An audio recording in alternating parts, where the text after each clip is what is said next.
تو پھر کیا ہوتا ہے مسز اوکنٹپ کی سٹوری میں؟ If you are still interested let's hear it out. تو اس اسٹوری کے اندر کو میں آپ کو شروع سے ریکیپ کر دیتا ہوں. ایک چھوٹا سا پلیٹ فارم ہے جہاں اندھیرا ہے, سردی بہت ہو رہی ہے, ایک خاتون آتی ہیں ٹرینچ کوٹ میں. ٹرینچ کوٹ پتہ نہیں کیا ہوتا ہے؟ ٹرینچ کوٹ بولتے ہیں جو کہ آپ کا ایک اوور کوٹ جس کو ہمارے یہاں بولا جاتا ہے, بڑا سا ٹرینچ کوٹ اس نے پہنا ہوا ہے. بہت ہی ایکسپینسو سا سوٹ کیس بھی اس نے رکھا ہوا ہے, اس کے لیبل کے اوپر بھی آپ کو نظر رکھنی ہے. اب وہ آ تو جاتی ہے اس کمرے میں, اور وہاں پہ ایک دوسرے صاحب بھی آتے ہیں جن کا ہمیں بعد میں پتہ چلتا ہے کہ ان کی اولاد ایک کار ایکسیڈنٹ میں مری تھی اس کار سے جو کہ مسز اوکنٹپ گاڑی چلا رہی تھی. یہاں پہ اب اگر آپ دیکھیں نا تو دو پرسپیکٹیو ہیں. جو ہی ہے, جو بندہ ہے, اس کا پرسپیکٹیو تو یہ ہے کہ یار یہ ایک امیر عورت جو ہے نا وہ تیزی سے گاڑی چلا رہی تھی, اور بجائے اس کے کہ نا وہ اپنی اسپیڈ میں رہے, وہ اس نے جو ہے میرے بچے کو جو ہے نا اوپر گاڑی چڑھا کے اس کو مار دیا. اور اس سے زیادہ افسوسناک بات اس انسان کے لیے ہے کہ اس عورت کو سزا بھی نہیں ہوئی کیونکہ امیر گھرانے سے تعلق رکھتی ہے. تو گو کہ ہے تو یہ اس کہانی انگریزوں نے لکھی ہے, لیکن لگتا ہے یہ وہی والا طریقہ کار ہے جس سے کہ نا ہم سب تھوڑے سے واقف ہیں. اب اگر ایسی صورتحال میں ہوگا تو تم کیا کرو گے؟ سوچو, اگر تمہارے بچے کو کسی نے مارا ہے, تمہیں پتہ ہے, اور وہ تمہارے ساتھ سامنے بیٹھی ہے عورت, تمہارے پاس ریوالور بھی ہے, تم نکال کے اس کو شوٹ کر سکتے ہو کسی بھی وقت نا. لیکن اب جب تم شوٹ کرو تو کیا تم میں اتنی ہمت ہوگی؟ اگر وہ خاتون تم سے یہ کہیں کہ مجھ سے تو غلطی ہو گئی تھی, میں تو تیزی میں اس لیے نہیں چلا رہی تھی گاڑی کہ میں نے کسی سے شرط لگائی تھی کہ تیز پہنچ جاؤں گی, میں تو تیزی سے کسی اور وجہ سے چلا رہی تھی, مجھ سے بہت بڑی غلطی ہو گئی, مجھے معاف کر دو.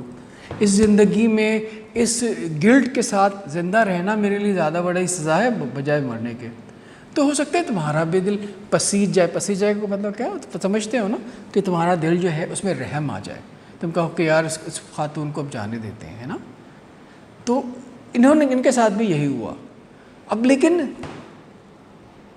ایسا ہوا, اور جب یہ خاتون جو ہیں انہوں نے معافی مانگ لی تو یہ جو بندہ ہے بیچارہ واپس چلا جاتا ہے, اس کی جان بچ جاتی ہے نا.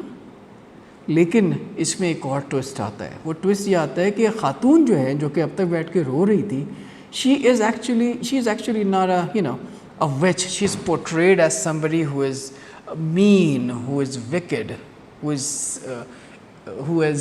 does not have empathy. تو وہ جیسے ہی وہ بندہ ہی جو ہے ویٹنگ روم سے واپس جاتا ہے تو مسز اوکنٹپ جو ہے قہقہ مارتی ہوئی کھڑی ہو جاتی ہے کہ میں نے تو اس کو کیسا بیوقوف بنا دیا. اب یہاں پہ کہانی ختم ہو جانی چاہیے تھی کہ انسان جو ہے بیوقوف بن گیا, بیچارہ پہ 2 دفعہ بیوقوف بن گیا. پہلی دفعہ اس کے بچہ مر گیا تھا, اس کے بچے کو مارنے والے کو سزا نہیں ہوئی. اب جو ہے اس مارنے والے نے اس کو جو ہے انڈیویجول لیول کے اوپر مینیپولیٹ کر لیا کہ اس کو معافی کرا دی. اب لیکن یہ جب دروازہ کھول کے واپس آتا ہے تو یہ دیکھتا ہے مسز اوکنٹپ تو قہقہ لگا رہی ہیں. تو ایسے میں آپ کیا کریں گے؟ ہماری کہانی میں تو جو ہیرو ہے اس نے ریوالور نکالتا ہے اور وہ شوٹ کر دیتا ہے, اور یہاں پہ کہانی ختم ہو جاتی ہے. ہمیں پتہ نہیں ہے کہ مسز اوکنٹپ مر گئی ہیں, ازیوم کر سکتے ہیں کہ وہ مر گئی ہیں, آپ یہ بھی کر سکتے ہیں وہ زخمی ہو گئی ہیں, یہ بھی ازیوم کر سکتے ہیں کہ ان کو گولی ایکچولی لگی رہی.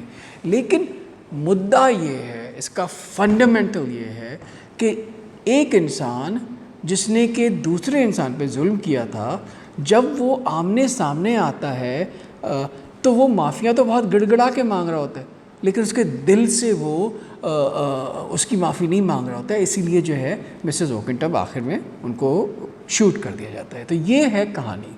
اب اس کا پرسپیکٹیو کیا ہوا؟ مسز اوکنٹپ کا پرسپیکٹیو تو یہ نہیں ہے کہ وہ تیزی سے گاڑی اس لیے چلا رہی تھی کہ ان کو شرط ہے, لیکن یہ جو بچے کا جو باپ ہے وہ یہ سمجھ رہا ہے کہ میرے بچے کو جو ہے صرف اس لیے اس کی جان گئی ہے کیونکہ ایک امیر عورت نے یہ طے کر لیا تھا کہ وہ ایسی جگہ پہ 20 منٹ میں پہنچ جائے گی جہاں پہ عام طور پہ 30 منٹ لگتے ہیں پہنچنے کے. تو ایک خاتون کی ضد نے, اس کی بیٹ نے جو ہے وہ ایک انسان کی جان لے لی. تو یہ مختلف پرسپیکٹیو ہے.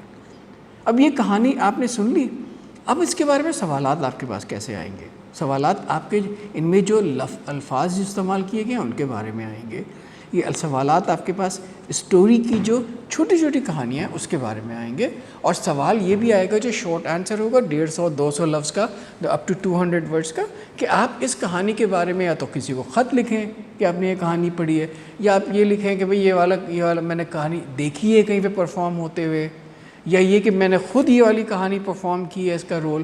آپ کو ان 3 ویریشنز میں سے ایک کوئی شارٹ آنسر آئے گا۔